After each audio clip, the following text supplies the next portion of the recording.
देखिए question number 27 में कह रहा है calculate equivalent capacity across M and N. M और एन के बीच में इक्विवेलेंट कैपेसिटी निकालनी है।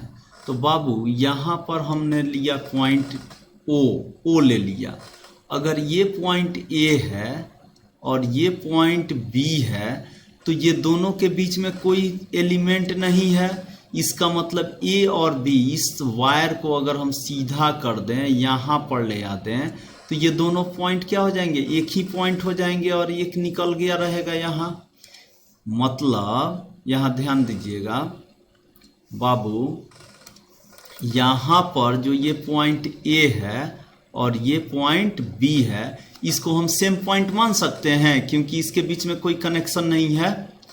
फिर ये पॉइंट एम होगी, ये पॉइंट ए बी एन सब एक ही पॉइंट हो जाएगी। इसका मतलब फिगर कुछ इस तरह से बनेगा। यहाँ पर हम लोगों ने ले लिया एम, यहाँ पर हम लोगों ने लिया एन, ठीक। अब एम और एन के बीच में सबसे पहले हम देखते हैं इस नीचे वाले को। अब बी पॉइंट, एन ए और बी सेम पॉइंट पर आ गए, यानी कि जहां एन है वहां ए है वहीं बी है। क्योंकि बीच में कोई चीज नहीं है तो सब पॉइंट सेम हो गया।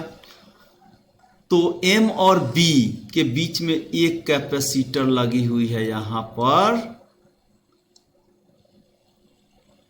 सी, जिसकी कैपेसिटी सी है। अब बीच में एक पॉइंट ओ भी है तो यहां पर हमने पॉइंट ओ ले लिया। तो जरा देखें, एम और ओ के बीच में एक कैपेसिटर लगी हुई है जिसकी कैपेसिटी कितनी है, सी है। ये कैपेसिटी सी हो गई। अब इनके बीच में ओ और ए के बीच में, ओ और ए के बीच में एक कैपेसिटर लगी हुई है जिसकी कैपेसिटी सी है। फिर ओ और बी के बीच में भी एक कैपेसिटर लगी हुई है जिसकी कैपेसिटी क्या है, जिसकी कैपेसिटी सी है। यानी कि कुछ इस तरह से स्ट्रक्चर हम लोगों का तैयार हो गया।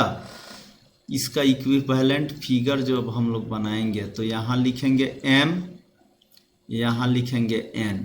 ए और बी तो इसी में कोइंसाइड कर गए। अब जरा देखिए यहाँ ओ और एन के बीच में दो कैपेसिटर्स लगे हुए हैं। तो यहाँ बीच में हमने एक पॉइंट ओ लिखा, इसके बीच में एक कैपेसिटर लगा दिया जिसकी कैपेसिटी सी है।